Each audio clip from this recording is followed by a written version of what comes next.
அன்பிற்கு இனியவர்களே, இயேசு கிறிஸ்துவின் அருளும் ஆற்றலும் மகா ஆச்சரிய அன்னையின் அரவணைப்பும் பரிந்துரையும் உங்கள் உள்ளங்களிலும் இல்லங்களில் தங்க நான் ஜெபிக்கிறேன், வாழ்த்துகிறேன். பொதுக்காலம் 6வது ஞாயிறு நற்செய்தி பகிர்வுக்குள் உங்களை பாசத்தோடு அழைக்கின்றேன். ஒரு அரசன் இருந்தான். அவன் தன்னுடைய அமைச்சரோடு சேர்ந்து வயல்வெளியில் நடந்து போயிட்டு இருந்தான். அப்ப அங்க ஒரு விவசாய குடும்பத்தை அரசன் பார்த்தான். அந்த விவசாய குடும்பத்தில் இருக்கிற அப்பா அம்மா அந்த குழந்தைகளாம் ரொம்ப ஜாலியா மகிழ்ச்சியாக இருந்தார்கள். ஒருத்தருக்கு ஒருத்தர் ஜோக் அடிச்சுக்கிட்டு பாடிக்கிட்டு பேசிக்கிட்டு இருக்கிற உணவை பகிர்ந்து கொண்டு அங்க ஒரு நல்ல வைப் இருந்துச்சு.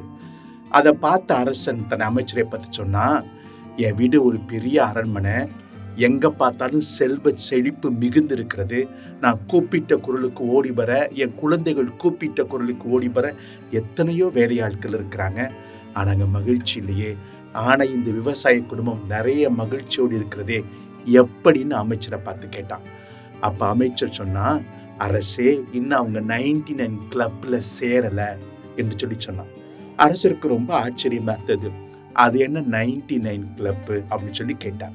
உடனே அமைச்சர் சொன்னார், நீங்க எனக்கு ஒரு 99 தங்க காசுகளை கொடுங்கள், 6 மாசங்களுக்கு அப்புறம் 99 கிளப் எதுன்னு உங்களுக்கு டெமோ காட்டுறேன் அப்படின்னு சொல்லி அமைச்சர் சொன்னார். உடனே அந்த அமைச்சர் 99 தங்க காசுகளை கொடுத்தாரு. அதை ஒரு மூட்டையா கட்டிக்கிட்டு அடுத்த நாள் அதிகாலை வேளையில அந்த அமைச்சர் அந்த விவசாயியின் வீட்டுக்கு முன்னால, அவங்க வீட்டுடைய கதவுக்கு முன்னால அந்த தங்க காசுகளை வச்சுட்டு வந்துட்டாரு. விவசாயி அதிகாலை எழுந்து கதவை திறக்கிறான். முன்னால ஒரு மூட்டை இருக்கு. அவனுக்கு ஏதோ ஒரு சந்தேகத்தோடு அந்த மூட்டையை தூக்கிட்டு போய் கீழே கொட்டுறான். பார்த்தா தங்க காசுகள். அவனுக்கு ரொம்ப மகிழ்ச்சி. எல்லாத்தையும் எடுத்து எண்ண ஆரம்பிக்கிறான். 99 இருக்கு. திரும்ப எண்ண ஆரம்பிக்கிறான். திரும்பவும் 99 இருக்கு. திரும்ப எண்ண ஆரம்பிக்கிறான். திரும்பவும் 99 தான் இருக்கு. உடனே அவங்க வீட்டுக்காரம்மா கூப்பிட்டு இதை என்னன்னு சொல்றான். அவ எண்ணி பார்க்கறா, 99 தங்க காசுலாம் இருக்கு. அடுத்து மகன் எண்ணி பார்க்கறான், 99 தங்க காசுலாம் இருக்கு. உடனே விவசாயி கொஞ்சம் ஏமாற்றத்தோடு கோவப்பட்டு, இத நமக்கு கொடுத்த புண்ணியமா, ஏன் 99 தங்க காசை மட்டும் கொடுக்கணும், அதை 100 கொடுத்துருக்கலாமே, முட்டாள்தனமா இருக்குன்னு சொல்லி அவன் தனக்குள்ள சொல்லி கொண்டான். என்கிட்ட இப்ப 99 இருக்கு, இது நிறைவு கிடையாது, நான் இதை நிறைவா 100 மாத்துவேன்னு சொல்லி அந்த நிமிடத்திலிருந்து சதா அவனுக்கு சிந்தனை எப்படி 100 மாத்துறது. அதுக்காக உழைச்சான், வீட்டை மறந்தான், பிள்ளைகளை மறந்தான், வீட்டுக்காரவ மறந்தான், மகிழ்ச்சியை மறந்தான். அவன் ஃபுல்லா அதுலயே ஓடிக்கிட்டு இருந்தான். ஒவ்வொரு நாளும் சாயந்தரம் வந்தவொடனே அந்த 99 காசுகளை எண்ணி பார்ப்பான். சந்திரமுகி முகத்துல வர்ற ஒரு மகிழ்ச்சி மாதிரி அவனுக்குள்ள ஒரு மகிழ்ச்சி அந்த காயினை எண்ணும் பொழுது. ஒரு நாள் எண்ணி பார்க்கிற பொழுது 2 காசு குறைஞ்சிருந்துச்சு. 97 தான் இருந்துச்சு. கோபத்தோட மனையை பார்த்து கேட்டான், என்னடி 97 இருக்குன்னு கேட்கிற பொழுது மனைவி சொன்னா, என்னைக்கு இந்த காசு வந்துச்சோ அன்னைக்கு இருந்து நீ எங்களை மறந்துட்ட, ஒரு கஞ்ச பிசினாரியா மாறிட்ட, பிள்ளைகளுக்கு சாப்பாடு வாங்குற கூட காசு கொடுக்க மாட்டேங்கிற, பிள்ளைகள் பட்டினியால் தவித்து கொண்டிருக்கின, ஆனால் 2 காசை எடுத்து அதை விற்று பிள்ளைகளுக்கு சாப்பாடு போட்டேன் அப்படின்னு சொல்லி சொன்னான். அவனுக்கு பயங்கர கோபம். ஓங்கி அடிச்சுட்டு, நான் எதுக்காக ஓடிட்டு புரியா இப்படி இருக்கிறியான்னு சொல்லி அவளை கத்த ஆரம்பித்தான். அடுத்த நாள் எண்ணி பார்த்தா 97 95 மாதிரி இருந்துச்சு. என்னடின்னு கேட்கிற பொழுது அவன் மகன் ஓடின்னு சொன்னா, அப்பா, நீ எனக்கு தேவையான காசை நீ எனக்கு கொடுக்கல, அதனால இந்த காசை தங்க காசை எடுத்து அதை விற்று எனக்கு தேவையானதை வாங்கி கொண்டேன்னு சொல்லி சொன்னான். அவனுக்கு பயங்கர கோபம். மகனை அடிச்சான், மகனை உதைச்சான். அந்த கோபத்தோடு இருந்தான். பயங்கர சண்டை குடும்பத்துக்குள்ள வந்துச்சு. இப்படி தொடர்ந்து 6 மாசமா போயிட்டு இருக்கு. 6 மாசம் கழித்து அரசனும் அமைச்சரும் அவருடைய வீட்டை கடக்கிற பொழுது உள்ளுக்குள்ள பயங்கரமான சண்டை. இப்ப அரசன் சொன்னா, என்ன இப்படி சண்டை போடுறாங்கன்னு சொல்லி கேட்கிற பொழுது அமைச்சன் சொன்னா, இப்ப அந்த குடும்பம் 99 கிளப்ல சேர்ந்துருச்சு அப்படின்னு சொல்லி சொன்னான். இப்பவும் அரசனுக்கு புரியல. 99 கிளப்னா என்னப்பான்னு சொல்லி கேட்டார். அப்ப அமைச்சர் சொன்னான், இருக்கிற 99 காசுகள்ல மகிழ்ச்சியுடையாமல் அந்த ஒரு காசுக்காக அந்த மனுஷன் ஏங்கி தவிக்கிறான். இருக்கிறத விட்டுட்டு பறக்கிறதுக்கு ஆசைப்படுகிறான். இருக்கிற விஷயங்களை, இருக்கிற குடும்பத்துல, இருக்கிற உறவுகளை, நிம்மதியை, அமைதியை, மகிழ்ச்சியை தேடாம இல்லாத ஒன்றுக்கா அத மகிழ்ச்சியை தேடி உள்ளதையும் இழந்துகிட்டு இருக்கிறான். அதான் 99 கிளப்பு என்று சொல்லி அந்த அமைச்சர் அரசன்ட்ட சொன்னான். இன்னைக்கு நம்ம நிறைய பேர் இந்த 99 கிளப்ல தான் இருந்துகிட்டு உண்மையான மகிழ்ச்சி என்ன என்பது தெரியாமல் அங்கலாய்த்து கொண்டிருக்கிறோம். இன்றைய வாசகங்களும் இன்றைய வழிபாடுகளும் எது உண்மையான மகிழ்ச்சி என்பதை நமக்கு வலியுறுத்துகின்றன. இன்றைய நற்செய்தியில இயேசு எதுவெல்லாம் மகிழ்ச்சின்னு சொல்லிட்டு நமக்கு சொல்லுகிறார். ஆனா அதை உள்வாங்கி வாசிக்கிற பொழுது ஒரு சின்ன ஜெருக்கு இருக்கு. யாராச்சும் ஏழையா இருக்க ஆசைப்படுவோமா? யாராச்சும் பட்டினியா இருக்க ஆசைப்படுமா? யாராச்சும் உட்கார்ந்து கண்ணீர் விட்டு கொண்டிருக்க ஆசைப்படுமா? யாராச்சும் வெறுக்கப்பட ஆசைப்படுமா? ஆனா இந்த நாள்ல தான் உண்மையான மகிழ்ச்சி இருக்கிறது என்று சொல்லி இயேசு இன்று தனது இறையரசின் சாசனங்களை, இறையரசின் கொள்கை பதிவுகளை நமக்கு அழகா எடுத்து வைக்கிறார். அதுல உள்ளார்ந்து போய் உண்மையான மகிழ்ச்சி என்னன்னு சொல்லி நம்ம கண்டுபிடிக்கணும். ஏழையா இருப்போர் பேறு பெற்றோர் என்று மகிழ்ச்சியின் முதல் விடயத்தை இயேசு சொல்றார். ஏழையா இருப்பவர்கள் எப்படி பேறு பெற்றவர்களாக இருக்க முடியும்? இயேசுவின் தி ஸ்பிரிட் ஆஃப் பாவர்ட்டி நம்ம புரிந்து கொள்ள வேண்டும். நம்ம சின்ன பிள்ளைகளா இருக்கும்போது சின்ன குறிப்பிட ஒரு புத்தகம் இருக்கும். அந்த புத்தகத்துல முதல் குறிப்பு இருக்கும், எதற்காக மனிதனை படைத்தார் என்ற ஒரு கேள்வி. அதற்கான பதில், இறைவன் மனிதனை படைத்தார், அவரை அன்பு செய்வதற்காக என்று சொல்லி பதில் இருக்கும். ஆக இறைவன் மையமாக இருக்க வேண்டும். ஏழையர்கள் இறைவனை மையப்படுத்துவார்கள். ஆனால் செல்வந்தர்கள் தங்களுக்கு இருக்கிற பொருளையும் செல்வத்தையும் அதை மையப்படுத்தி அதை தக்க வைப்பதற்காக ஓடிக்கிட்டே இருப்பாங்க. அந்த பொருளும் செல்வங்களும் சின்ன சின்ன தெய்வங்களாக அவர்களுக்கு மாறிவிடும். இன்னும் ஆழமா உற்று நோக்கினா ஏழைகளை பொறுத்தவரை இறைவன் தான் அவர்களுக்கு பாதுகாப்பு. ஆனால் செல்வந்தர்களுக்கு அவங்க வைத்திருக்கிற பொருள், அவர்கள் வைத்திருக்கிற செல்வம் அது பாதுகாப்பாக இருக்கக்கூடும். நம்ம பைபிள் நாம் தொடர்ந்து வாசிக்கிற பொழுது இயேசு செவித்திறனற்றவர்களை குணப்படுத்தி அவர்களுக்கு செவித்திறனை தந்தார். பார்வை திறனற்றவர்களை குணப்படுத்தி அவர்களுக்கு பார்வையை தந்தார். எத்தனையோ நோயாளிகளை இயேசு குணப்படுத்துகிறார். ஏன்னா அதெல்லாம் பற்றாக்குறை இயேசு நிவர்த்தி செய்து நிறைவுபடுத்துகிறார். ஆனா பைபிள்ல ஒரு இடத்துல கூட இயேசு ஒரு ஏழையை பணக்காரராக மாற்றுகிறார் என்பதை நாம் வாசிக்கவே இல்லை. ஏன்னா இயேசுவை பொறுத்தளவில் தி ஸ்பிரிட் ஆஃப் பாவர்ட்டி என்பது, ஏழ்மை என்பது பற்றாக்குறை அல்ல. மாறாக செல்வந்தர்கள் தான் பற்றாக்குறைகள் இருக்கிறாங்க. இதை ஆழமா நம்ம உள்வாங்க வேண்டும்னா காந்தி அவர் கூறிய ஒரு கூற்றை நாம் புரிந்து கொள்ள வேண்டும். அழகாக சொல்வார் Gandhiji, there is enough for everybody's need but not for greed. அதாவது இறைவன் நம்ம ஒவ்வொருவருக்கும் வளங்களை நிறைவாக தந்திருக்கிறார். ஆனால் செல்வந்தர்கள் தங்களுடைய பேராசையால் மற்றவருடைய வளங்களை தங்களாக்கி கொண்டு அங்கு ஏழ்மையை பெருக்குகிறார்கள் என்ற ஒரு விடயத்தை காந்திஜி சொல்வார். அதனால அதை இயேசு உள்வாங்கிக் கொள்கிறார். இறைவன் எல்லாருக்கும் தேவையானதை தந்திருக்கிறார்.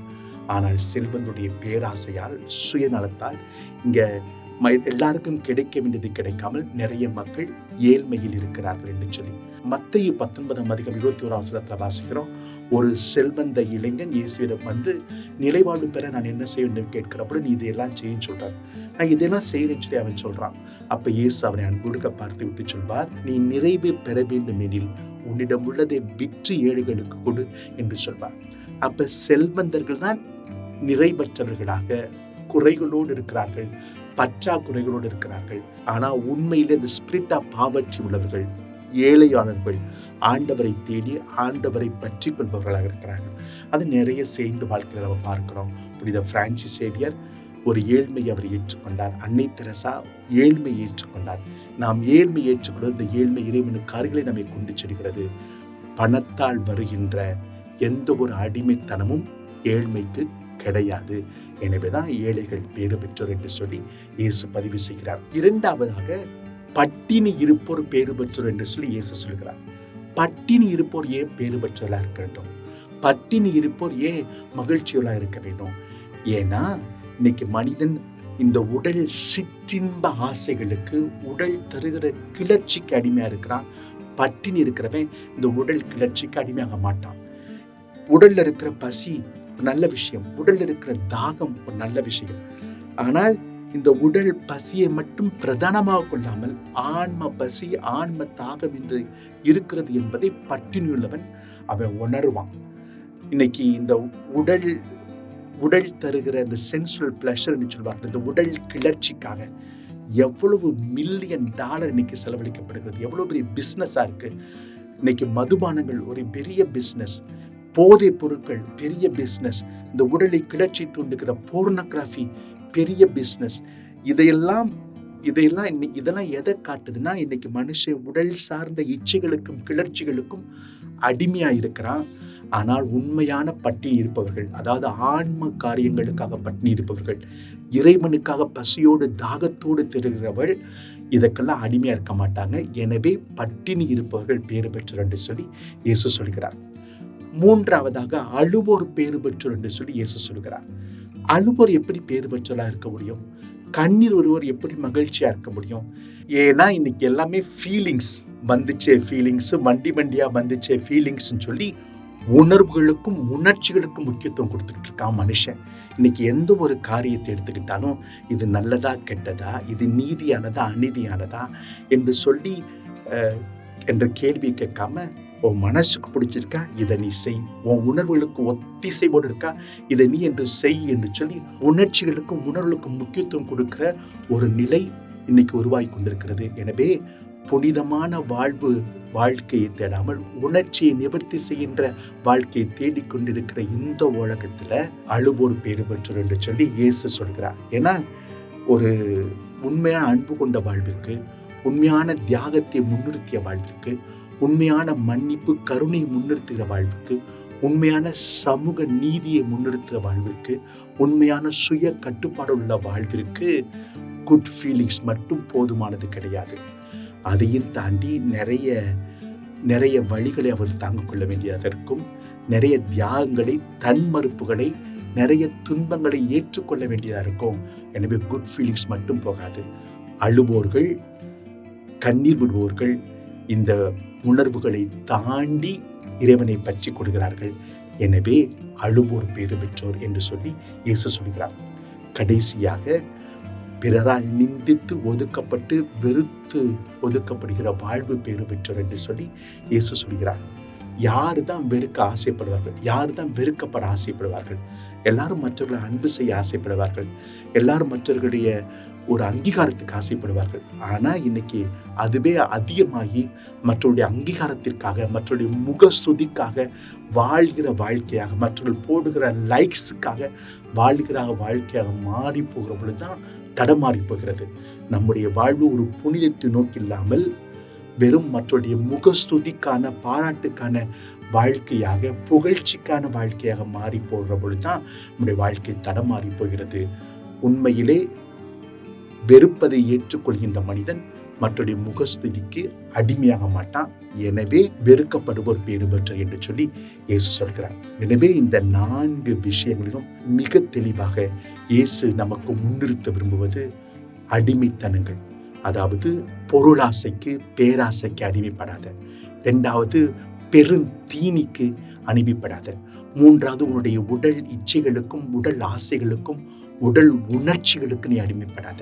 4வது மற்றவருடைய புகழ்ச்சிக்காக, முகஸ்துதிக்காக அடிமைப்படாத. அதுக்கு பதிலா நீ ஏழ்மையா இருந்துரு, பட்டினியா இருந்துரு, கண்ணீரோடு இருந்துரு, மற்றவரால் வெறுக்கப்பட்டு இருந்துரு என்று சொல்லி இயேசு நமக்கு அழைப்பு விடுக்கிறார். இயேசு ஏழ்மையா இருந்தாரா? கட்டாயம். அவர் அவர் ஒரு ஏழையாய் இருந்தார். அவர் பிறந்த இடம் அவருக்கு சொந்தது கிடையாது.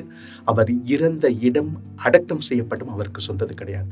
இயேசு பட்டினியாய் இருந்தார். அவருடைய 3 வருட பணி வாழ்வு ஒரு நாடோடி வாழ்க்கையாக இருந்தது. அவர் பட்டினியை ஏற்றுக்கொண்டார். இயேசு தன் வாழ்க்கையில அழுதார். தன்னுடைய நண்பன் லாசருடைய இறப்புக்காக அழுதார். கெத்சமனி தோட்டத்தில் அழுதார். சிலுவையிலே தொங்குகிற பொழுது மக்களுடைய பாவங்களை நினைத்து அவர் கண்ணீர் சிந்தினார். 4வது அவர் வெறுக்கப்பட்டார். அவர் இறைவனுடைய மகன் இறையாட்சி இந்த உலகத்தில் கொண்டு வந்ததற்காக, இறையாட்சி விழுமியங்களுக்காக வாழ்ந்ததற்காக அவர் வெறுக்கப்பட்டார். என்னுடைய அவருடைய வாழ்க்கையில ஏழ்மை இருந்துச்சு, அவருடைய வாழ்க்கையில பட்டினி இருந்தது, அவருடைய வாழ்க்கையில அழுகை இருந்தது, அவருடைய வாழ்க்கையில் வெறுக்கப்பட்டது இருந்தது. எனவே இறைவன் நமக்கு சொல்றது, இந்த ஒரு மதிப்பீடுகளை நீ ஏற்றுக்கொள் என்பதுதான். இன்னைக்கு இந்த மதிப்பீடுகளை ஏற்றுக்கொண்டு நாம் நல்ல ஒரு கிறிஸ்தவ வாழ்க்கை வாழணும்னா, இறையாட்சிக்கு உட்பட்ட வாழ்க்கை வாழணும்னா நம்ம இன்னைக்கு என்ன செய்யணும்? பிராக்டிக்கலா முதல்ல நம்முடைய தெரிவுகள் சரியான தெரிவுகளா இருக்கணும். இன்னைக்கு எரேமியா 2 ஒரு இமேஜ் வைக்கிறார். அதே போல இன்றைய திருப்பாளர் 2 இமேஜ் வைக்குது. என்ன இமேஜ்னா, ஒன்று பாலைவன பதர், இரண்டாவது நீரோடையோரம் நடப்பட்ட பசுமை மரம். நீ எதுவா இருக்க விரும்புற, நீ எங்க உன் வேர்களை பரப்ப விரும்புற, அதை நம்ம முதல்ல தெரிவு செய்ய வேண்டும். பாலைவன பதர்னா தன்னை முன்னிறுத்திய, தன் சுயத்தை முன்னிறுத்திய, மனுஷ புத்தியை முன்னிறுத்திய ஒரு வாழ்க்கை. ஆனால் நீரோடையோரம் நடப்படுகின்ற அந்த ஒரு மரம் என்பது இறைவனை முன்னிறுத்திய வாழ்க்கை. எரேமியா சொல்றாரு, இறைவனை முன்னிறுத்திய வாழ்க்கையில அந்த நீரோடையோடு நடப்பட்ட அந்த மரத்துக்கு சவால்கள் இருக்கிறது. அங்கேயும் வெப்பம் இருக்கிறது, அங்கேயும் பஞ்சங்கள் இருக்கிறது, அங்கேயும் கஷ்டங்கள் இருக்கிறது. ஆனால் அந்த மரம் நீரோடையோரம் நடப்பட்டிருந்ததால், அந்த ஓடுகின்ற தண்ணீரை சார்ந்திருப்பதால் அதுக்கு ஒரு ஸ்பிரிட் ஆஃப் என்டியூரன்ஸ் அங்கே இருந்துச்சு. அதே போலதான் நம்முடைய வாழ்க்கையிலும் நீரோடையான ஹோலி ஸ்பிரிட்டை நம்முடைய சோர்ஸா வச்சுக்கிட்டோம்னா, நம்மளுக்கு எவ்வளவு கஷ்டங்கள், துன்பங்கள், நெருக்கடிகள், வேதனைகள், சவால்கள் வந்தாலும் ஒரு ஸ்பிரிட் ஆஃப் என்டியூரன்ஸ், எதையும் தாங்கி நிற்கிற ஒரு பக்குவம், ஒரு சக்தி நமக்கு கிடைக்கும். இன்னைக்கு யோசித்து பார்ப்ப, நான் எங்க வேரூன்றி நிற்கிறேன்? நான் இன்னைக்கு வளர்கிற இடம் ஒரு பாலைவனமா இருக்கிறா, இல்லை இறைவனை சார்ந்திருக்கிற நீரோடையோரம் நடப்பட்ட மரமா இருக்கிறா? ரெண்டாவது பிராக்டிக்கலா நம்ம இன்னைக்கு செய்ய வேண்டியது, நுகர்வு வெறி கலாச்சாரத்திலிருந்து, அந்த ஆட்டிடியூட்ல இருந்து வெளிவர வேண்டும். இன்னைக்கு நம்ம தெரிஞ்சோ தெரியாமலோ, அறிஞ்சோ அறியாமலோ நுகர்வு மனுஷங்களா மாறி போயிட்டோம். நுகர்வு மனிதர்களுக்கு 3 நுகர்வு ஆட்டிடியூட் இருக்கும், மனப்பான்மை இருக்கும். என்னன்னா, ஒன்று ஃபேர்னஸ், நான் ஒரு பொருள் வாங்குறேன் காசு கொடுத்து, அந்த காசு கொடுத்ததுக்கு நியாயமானதா அது இருக்கிறதா அப்படின்னு பார்க்குற ஒரு மனநிலை. ரெண்டாவது, நான் ஒரு பொருளை வாங்கினா அதுக்கான பலன், பெனிஃபிட் எனக்கு கிடைக்கிறதா. மூன்றாவது, ஒரு பொருளை வாங்குறேன்னா இந்த பொருளை இன்னொரு பொருள் நல்லா இருந்துச்சுன்னா அந்த பொருளை வாங்குகின்ற சுதந்திரம், ஃப்ரீடம் எனக்கு இருக்கிறதா. இதுதான் 3 ஆட்டிடியூட். ஆனால் நுகர்வு, நம்ம வாங்குற பொருட்கள் மட்டும் இல்லாமல் அந்த நுகர்வு மனநிலையை உள்வாங்கி நீ நம்மோடு பழகிறவங்ககிட்ட, உறவுகள்கிட்ட அந்த நுகர்வை நாம் இங்கே கொண்டு வர்றோம். இன்னைக்கு நான் பழகிற மனுஷன்ட்ட நான் அவனுக்கு செலவழிக்க நேரத்துக்கு, அவனுக்கு செலவழிக்கிற அந்த எனர்ஜிக்கு நியாயமானதா அந்த உறவு இருக்கிறான்னு யோசிக்க ஆரம்பிச்சிடும். நான் ஒன்று செலவழித்து, நேரத்தை செலவழித்து, என் டயத்தை செலவழித்து அவன் கூட இருக்கிற பொழுது அவனால் எனக்கு என்ன கிடைக்குது, பெனிஃபிட் கிடைக்குன்னு யோசிக்க ஆரம்பிச்சிடும். இவனை விட்டா இவளை விட்டா இன்னொன்று பெஸ்ட் இருக்கா அப்படின்னு சொல்லி தேட ஆரம்பிச்சிடும், சுதந்திரத்தை தேட ஆரம்பிச்சிடும். இதை 3ஐயும் ஆண்டவர் இன்னைக்கு உடைச்சு, இந்த நுகர்வு வெறி கலாச்சாரத்தை, நுகர்வு வெறி மனப்பான்மை உடைச்சு ஆண்டவர் சொல்றாரு, நீ மனுஷனோட பழகுற பொழுது நியாயத்தை பார்க்காத, அவங்களை ஏற்றுக்கொள், அவங்களுடைய குறை நிறைகளோடு ஏற்றுக்கொள் அப்படின்னு சொல்லி அந்த ஏற்றுக்கொள்கிற மனப்பான்மையை நம்ம கற்றுக் கொடுக்கிறார். ரெண்டாவது, மனுஷங்களோட பழகிற பொழுது, உறவோடு இருக்கிற பொழுது உனக்கு என்ன கிடைக்க நீ நினைக்காத, அவர்களுக்கு என்ன கொடுக்க முடியும், அவங்களுக்கு என்ன லாபமா இருக்க முடியும்னு சொல்லி யோசி. மூன்றாவதாக, இதை விட்டா அது, அவங்க விட்டா இவங்க என்று சொல்லி மாற்றிக்கொண்டே உன் சுதந்திரத்தை முன்னிறுத்தாமல் கமிட்மெண்ட், மற்றவர்கள் முழுமையாக உன்னை அர்ப்பணி என்று சொல்லி நுகர்வு கலாச்சாரத்தை பிடித்துவிட்டு உறவு கலாச்சாரத்தை ஏற்றுக்கொள்வதை, சேவை செய்வதை, மற்றவர்களுக்காக தன்னை அர்ப்பணிப்பதை ஆண்டவர் நமக்கு முன்வாங்குகிறார். மூன்றாவதாக நாம் செய்ய வேண்டிய காரியம், இறைவன் நமக்கு கொடுத்திருக்க பிளெஸிங், நம்மளுக்கு செல்வம் நிறைவாக கொடுத்திருக்கிறார், வளமையை கொடுத்திருக்கிறார், மகிழ்ச்சியை கொடுத்திருக்கிறார், மற்றவருடைய பாராட்டுதலை கொடுத்திருக்காருன்னா இந்த செல்வங்களை வைத்துக்கொண்டு மற்றவங்களுக்கு நாம் பிளெஸிங்காக மாறணும். அதாவது மற்றவர்களை நம்ம அன்பு செய்யணும். ஒரு கணவன் மனைவியும் தன்னுடைய 25வது ஜூபிலியை கொண்டாடினாங்க. அப்போ கணவன் எந்திரிச்சு மனைவி பற்றி பேச ஆரம்பித்தான். தன்னுடைய உறவுகளை, அவளுக்கும் தனக்குள்ள உறவை பற்றி பேச ஆரம்பித்தான். பேசிக்கிட்டே இருந்தான். எங்களுக்குள்ள எவ்வளோ உறவு ரொம்ப அழகாக இருந்துச்சு, நாங்கள் ஒருத்தர் விட்டு கொடுத்துக்கிட்டோம் சொல்லி நிறைய பேசினான். அந்த மனைவி இப்படி ஆச்சரியம் பார்த்தா, என் கணவனா எதுன்னு சொல்லி பேசி முடிச்சு கணவன் பக்கத்தில் வந்து உட்காந்தான். அப்போ மனைவி கேட்டா, என்னங்க இவ்வளோ பேசுனீங்களே, எனக்கு ஒரே ஒரு கேள்விக்கு பதில் சொல்லுங்கன்னு சொன்னான். என்ன கேள்விங்கிற பொழுது, என்னை காயப்படுத்துவது எதுன்னு உங்களுக்கு தெரியுமான்னு சொல்லி. அவன் குழப்பம் பார்த்துட்டு, உடனே காயப்படுத்துட்டு உனக்கு தானே தெரியும், எனக்கு எப்படி தெரியும் சொல்லி கணவன் கேட்டான். அப்போ மனைவி சொன்னா, எனக்கு என்ன காயப்படுத்துன்னு கூட தெரியாத நீ என்னை எப்படி உண்மையில அன்பு செய்ய முடியும்னு சொல்லி அவ ஆழமா அந்த கணவனை பார்த்து கேட்டான். இன்னைக்கு நிறைய விஷயங்கள் நம்மை காயப்படுத்துகிறது. இயேசு மனுஷனை எதெல்லாம் காயப்படுத்துமோ அதை அறிந்து கொண்டிருந்தார். அந்த விலை மகளிரை எது காயப்படுத்தணும்னு சொல்லி அவர் அறிந்திருந்தார். சமாரிய பெண்ணை எது காயப்படுத்தும் அப்படின்னு சொல்லி அவர் அறிந்திருந்தார். 12 வருடங்களாக இரத்த போக்கில் கஷ்டப்பட்ட அந்த பெண்மணி எது காயப்படுத்தும் அதை அறிஞ்சிருந்தார். முடக்கு மாதம் முற்றினை எது காயப்படுத்தும் இயேசு அறிந்திருந்தார். பார்வையற்றவர்களை, நோயுற்றவர்களை எது காயப்படுத்தல இயேசு அறிந்திருந்தார். இன்னும் சொல்ல போன என்ன சொல்வதை போல ஏழைகளை எது காயப்படுத்தது, பட்டினி இருப்பவர்களை எது காயப்படுத்துது, அழுவோரை எது காயப்படுத்தது, வெறுக்கப்பட்டவர்களை எது காயப்படுத்தணும் இயேசு அறிஞ்சு அவன் கூட இருந்து அதில் இருக்கிற நல்ல விடயங்களை அவனுக்கு வெளிப்படுத்தி அவனை கைப்பிடிச்சு தூக்கி ஒரு மாண்புள்ள மனுஷனாக, மாண்புள்ள மனுஷியாக அந்த மனிதர்களை அவர் மாற்றுகிறார். இன்னைக்கு நம்மை சுற்றி எத்தனையோ ஏழைகள், நம்மை சுற்றி எத்தனையோ பட்டினி கிடைக்கிறவர்கள், நம்மை சுற்றி எத்தனையோ கண்ணீர் வடித்து கொண்டிருப்பவர்கள், இன்னைக்கு நம்மை சுற்றி எத்தனையோ வெறுக்கப்பட்டவர்கள் இருக்கிறார்கள். எனவே என்னை சுற்றி இருள் இருள் இருள்னு சொல்லி நாம மற்றவங்களை குற்றம் சொல்றதை விட்டு, அரசை குற்றம் சொல்றதை விட்டுட்டு, சமூகத்தை குற்றம் சொல்றதை விட்டுட்டு, மற்றவங்களை குற்றம் சொல்றதை விட்டுட்டு, நான் என்னால் ஒரு சின்ன விடயம் இந்த பட்டினியை ஒழிப்பதற்கு, அழுகையை குறைப்பதற்கு, கண்ணீரை துடைப்பதற்கு, ஏழ்மையிலிருந்து விடுவிப்பதற்கு, மற்றவர்களை வெறுக்கப்படுகின்ற மனிதனை அன்பு செய்வதற்கு என்னால் என்ன விஷயம் நான் செய்ய முடியும்னு சொல்லி அதை உணர்ந்து இருள் இருள்னு அங்கலாய்த்துக் கொண்டிருக்காமல் அந்த இருளை விரட்ட ஒரு சின்ன ஒளியாவது நான் ஏற்றுவேன். என்னால் முடிஞ்ச வரைக்கும் மற்றவங்க நான் பிளெஸ்ஸிங்காக இருப்பேன் அப்படின்னு சொல்லி அந்த பிளெஸ்ஸிங்காக வர்றதுதான் நம்ம இன்னைக்கு செய்ய வேண்டிய காரியம். எனவே எது உண்மையான மகிழ்ச்சி என்பதை ஆழமாக உள்வாங்கி அதை வெளிப்படுத்துகின்ற மகிழ்ச்சியின் மனிதர்களாக, இறையரசி மனிதராக வாழ இறைவன் நிறைவாக ஆசீர்வதிப்பார். ஆமென்.